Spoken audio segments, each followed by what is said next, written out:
პოლიტიკურ წრეებში და არასამთავრობო სექტორში ვნებათა ღალვა მოჰყვა საპარლამენტო უმრავლესობის მიერ დაანონსებულ მორიგ საკანონმდებლო ცვლილებებსაც. ცვლილებები შედის ჯამში 7 კანონში, მათ შორისაა გრანტების შესახებ კანონი, რომელიც წინა წელს ერთხელ უკვე შეიცვალა. ზუსტება გრანტების განმარტება და ფართოვდება იმ პირთა თუ ორგანიზაციათა წრე, რომელთა მიერ გასაცემ გრანტებზე მთავრობისგან ნებართვის მიღება იქნება საჭირო. სისხლის სამართლის წესით დაიშჩება გარე ლობიზმი. შეზღუდვები უწესდება პოლიტიკურ პარტიაში გაწევრიანების მსურვალ პირსაც.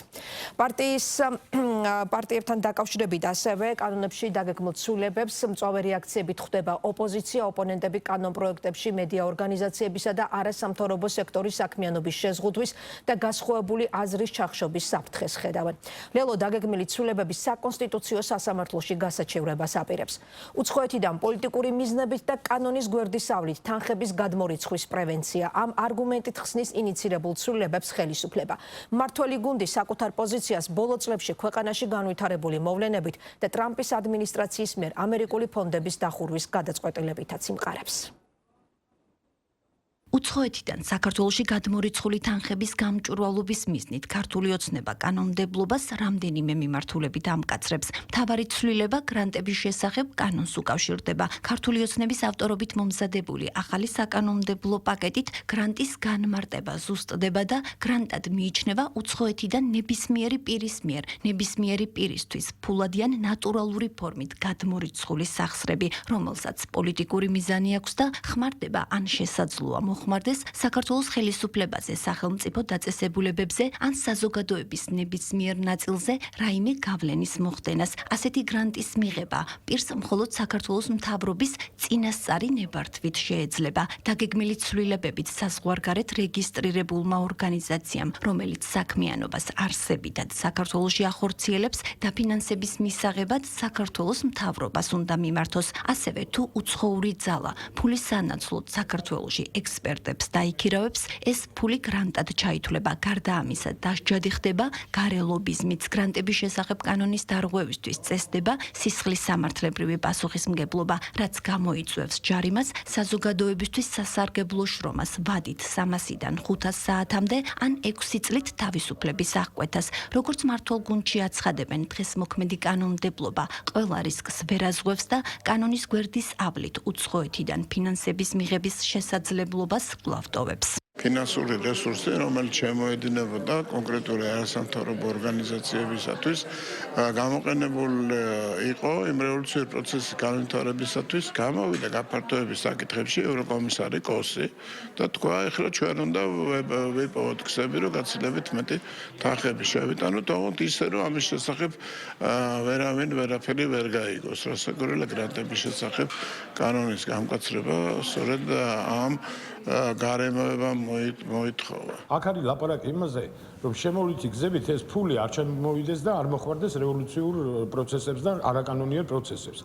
ის თუ რომელიღაცა გრანტს მიიღებს და რომელიღაც უნივერსიტეტში, რომელიღაცა ფონდი გადარიცხავს და ეს კაცი წავა და იქ ისწავლის, ეს რა თქმა უნდა ამ საფრთხის შემცველი არ არის და ეს არც რეგულირდება. ქართული ოცნების მიერ მომზადებული კიდევ ერთი საკანონმდებლო ინიციატივა, რომელსაც პარლამენტის საგაზაფხულო სესიიდან განიხილავს, მოქალაქეთა პოლიტიკური გაერთიანების შესახებ ორგანულ კანონს ეხება.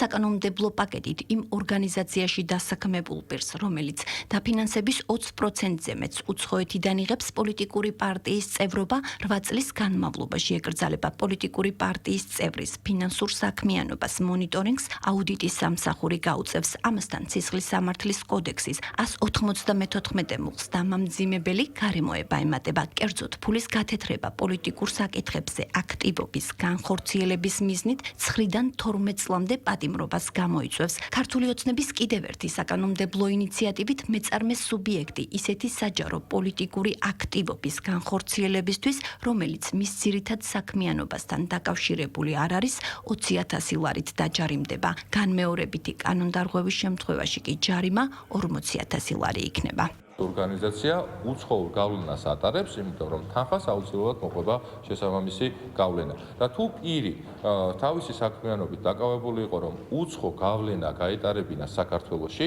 და ამავდროულად ვამბობთ ჩვენ, რომ პოლიტიკური პარტია არ უნდა დაფინანსდეს უცხოეთიდან, იმიტომ რომ უცხოური გავლენა პოლიტიკაში არ უნდა მოხდეს, ზუსტად იგივე მოცემულობა არის, რომ პირი, რომელიც იმ ორგანიზაციაში საქმიანობდა, რომელიც უცხოურ გავლენას ატარებდა, მას 8 წლის განმავლობაში აღარ შეიძლება პოლიტიკური პარტიის წევრი გახდეს, ისევ იმიტომ რომ პოლიტიკურ გავლენა არ მოხდეს პოლიტიკაში. ქართული ოცნების საკანონმდებლო ინიციატივებს მწვავე დაკრიტიკებს ოპოზიცია და რეპრესიულს უწოდებს. მათი შეფასებით მართველი გუნდი და გეგმილი ცვლილებებით არასამთავრობო ორგანიზაციების შეზღუდვას და ქვეყანაში განსხვავებული აზრის ჩახშობას ცდილობს. ბრალდებებს უსაფუძვლოდ მიიჩნევენ საპარლამენტო უმრავლესობაში და აცხადებენ, რომ ქართულ პოლიტიკაში შავი ფულის ტრიალს და ქვეყნის შიდა საქმეებში უცხოური ძალის ჩარევას არ დაუშვებენ.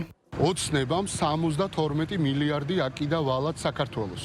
ეს ფული მოტეხეს, არაფერი გააკეთეს, ოქროზოდების სახლებში დაილაგეს და ამასობაში ხალხს ეუბნებიან, რომ თუ გრანტს აიღებთ 6 წლით ციხეში გაგიშვებთ. ეს არ არის ნორმალური, ეს არის რეპრესია, რეპრესიის გაგრძელება, ტერორი და რა თქმა უნდა, დემოკრატიის გაუქმება, რეპრესიები, ტერორი ეს ნორმალური არ არის და საქართველოს თუ ესე გააგრძელებს ივანიშვილის ხელში საქართველოს ოპერირებას იმ საერთაშორისო ქარიშხალში, რომელშიც სოფლიოა, ცხადია ჩვენ გავქრებით. ქართული ოცნების ეს ინიციატივები არის არაკონსტიტუციური, ანტიდემოკრატიული, თვითონ სანქციების ნაწილშიც არაპროპორციულია და შინაარსობრივადაც კონსტიტუციით გარანტირებულ ფუნდამენტურ უფლებებს არ ღვევს. ახსენებს 20-იანი, 30-იანი და 40-იანი წლების წითელ ტერორს, ხო, როდესაც სხვადასხვა ქვეყნის აგენტობას წამებდნენ,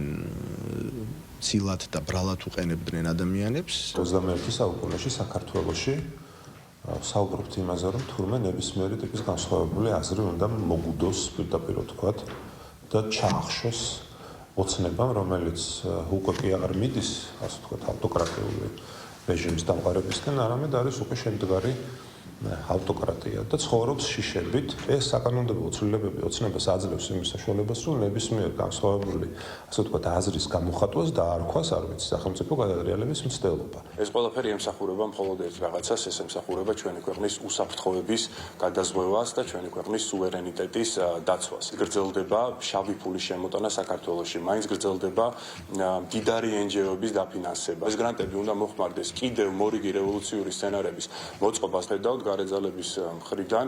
არაერთი მაგალითი გვაქვს ამისი, რომ ყოფილი NGO-შნიკები, რომლებიც მათ ასე ვთქვათ გავლენას ატარებდნენ საქართველოში, შემდეგ აღმოჩენილან რადიკალური ოპოზიციის პარტიის საარჩევნო სიებში, ხო? და ეს ყოველად დაუშვებელია. პარლამენტი ქართული ოცნების საკანონმდებლო ინიციატივებს, რომელიც გუშინ გასაჯაროვდა საგაზაფხულო სესიის ფარგლებში განიხილავს, თუმცა დეპუტატები ამ საკითხებზე დაჩქარებული წესით არ იმსჯელებენ და საკანონმდებლო პაკეტებს სტანდარტული პროცედურებით განიხილავენ.